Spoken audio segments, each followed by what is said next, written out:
Hey loves. So I know that it has been a very long time since I made a video. So I just wanted to give you guys an update with what's going on with me. So since my last video, I was in school and I was completing my bachelor's in nursing. I have since finished. Actually, I finished about a month ago. And I was still working at an urgent care, and I recently just accepted a position in the ICU. And I'm actually on orientation right now, with my first day in the ICU actually going to be on Sunday. And I wanted to get back into this just to show you guys my journey of, you know, learning the critical care aspect. I'm very nervous to start the ICU, but I'm very excited because, as you guys know, I was saying that the ICU was definitely my dream position when I was doing my capstone. So I'm very happy to actually land the position there. So I do want to give you guys some tips for how to get your dream position, how to interview well, and things of that nature. So if you guys are interested, stay tuned. As I was saying, I did get a job in the ICU, and I'm super excited to start. I just want to give you guys a little bit of background info to how it came to be at this point.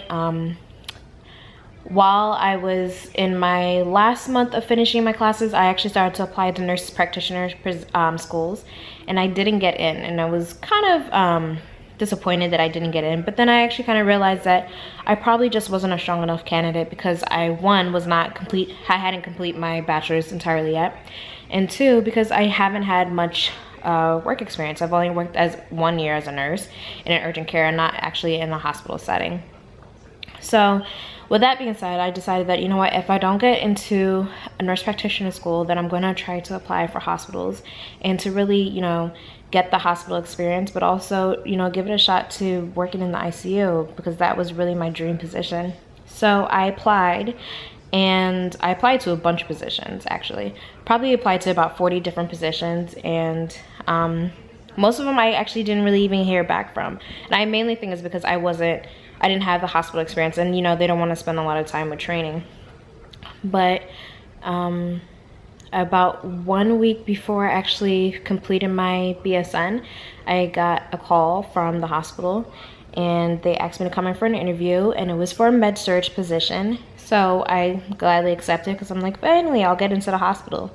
And while I was interviewing, I mentioned to them how I was very interested in the ICU, and it's always been my dream to work in the ICU. Well, I don't want to say always.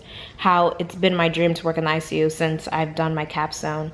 And the person that was interviewing me, she said that they weren't hiring for any part-time positions or full-time, but they were actually interested in a per diem position. But as you know, you can't work in per diem positions generally if you do not have at least 1 year of hospital experience. But she mentioned that she would pass my information along and, you know, go from there. So the next day I actually happened to get a call from the ICU nurse manager assistant.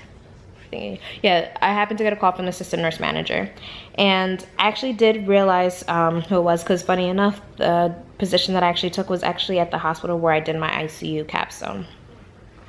So I spoke with her, and I made my interview for 2 days following that phone conversation, and I interviewed, and I feel that the interview went very well, obviously, and it was great. It was probably the easiest interview I've ever had to do.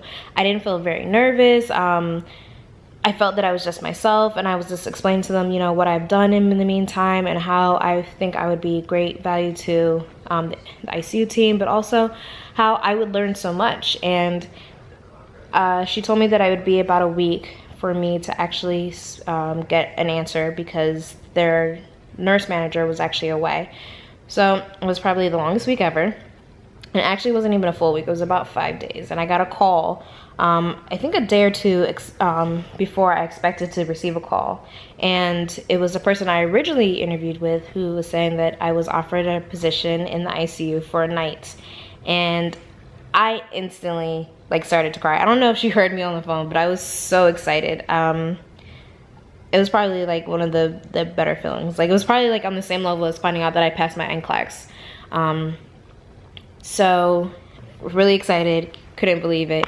So my current job at the urgent care, I've decided that I was gonna go down to just like a per diem casual position where I'm gonna try to do at least once a week, but you know, it may have to vary just based off of like my training and orientation and everything like that.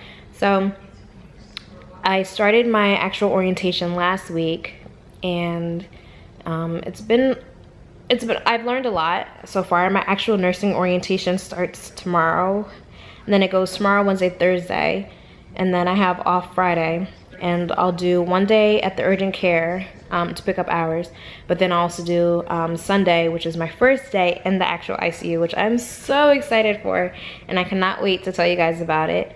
So that's just what's been going on. Oh, also in between that time, I used to live, well, I had an apartment with my sister.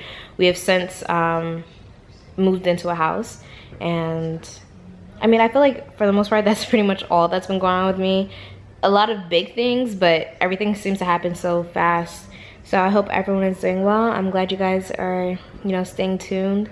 I hope everything, if you guys have any questions, please let me know. I'll answer, and I'll probably make a video about how to interview and things that I did for my interview. All right, thanks guys, bye.